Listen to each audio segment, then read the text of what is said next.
ஆட்சி அதிகாரம் என்பது இருமுனை கத்தி என்பதை மறந்துவிட வேண்டாம் என்று பிரதமர் மோடியை முதலமைச்சர் மு.க. ஸ்டாலின் எச்சரித்திருக்கிறார். ஈரோடு மக்களவை தொகுதி திமுக வேட்பாளர் பிரகாஷ், கரூர் காங்கிரஸ் வேட்பாளர் ஜோதிமணி, நாமக்கல் கொங்குநாடு மக்கள் தேசிய கட்சி வேட்பாளர் மாதேஸ்வரன் ஆகியோரை ஆதரித்து நாமக்கல் சின்னியம்பாளையம் பகுதியில் நடந்த பரப்புரை பொதுக்கூட்டத்தில் முதலமைச்சர் உரையாற்றினார். அப்போது வரும் பருவமழை காலத்திற்குள் அத்திக்கடவு அவிநாசி திட்டம் செயல்படுத்தப்படும் என்று உறுதியளித்தார். சொல்ல முடியும், குழாய்கள் பதிக்கப்பட்டு சோதனை ஓட்டம் முடிக்கப்பட்டு இப்ப தயார் நிலையில் இருக்கு. வரும் பருவ காலத்திலே உபரி நீர் வந்தவுடன் இந்த திட்டம் செயல்பாட்டுக்கு வரும்.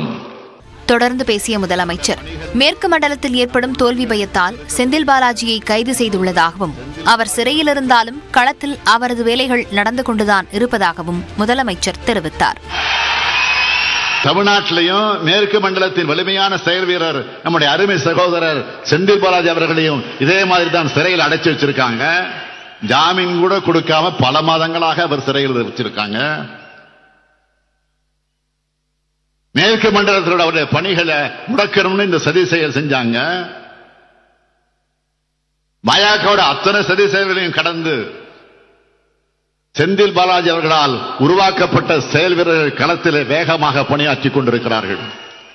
எதிர்க்கட்சிகளை பழிவாங்கும் மோடியின் செயல்பாடுகளால் இந்தியா கூட்டணியின் வலிமை அதிகரித்திருப்பதாகவும் கூறினார். PM கேர்ஸ் ஃபண்ட் குறித்து ஜூன் மாதம் பல்வேறு தகவல்கள் வெளிவரும் எனவும் முதலமைச்சர் குறிப்பிட்டார்.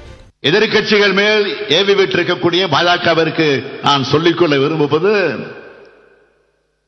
இது ரெண்டு பக்கமும் கூரான முனைகள் கொண்ட கத்தி என்பதை மறக்க வேண்டாம்னு எச்சரிக்கிறேன்.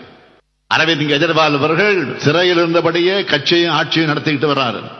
தேர்தல் பணியை கவனிச்சுக்கிட்டு வர்றாரு. அவர் மீதான அடக்குமுறை இந்தியா கூட்டணியுடைய வலிமை அதிகரிச்சிருக்கு. தொடர்ந்து உரையாற்றிய முதலமைச்சர் ஸ்டாலின், எடப்பாடி பழனிசாமியால் ஒருபோதும் பாஜகவினரை விமர்சிக்க முடியாது என்று கூறினார். விசுவாசம் காலில் தவழ்ந்து போய் முதலமைச்சர் பதவி வாங்கின அம்மையார் சசிகலாவை பத்தி நீங்க பேசாத பேச்சா? இது என்ன மாதிரியான தர்மம்? கூடவே இருந்த தர்மயுத்தம் OPSக்கு பொதுக்குழுல வாட்டர் பாட்டில் மரியாதை பண்ணீங்களா? இது என்ன தர்மம்? இப்ப சமீபத்தில் கூட உங்க கூட்டணியில் இருந்து போன ஐயா ராமதாச நீங்க விமர்சிக்கலையா? இது என்ன கூட்டணி? தர்மத்தில் வராததா?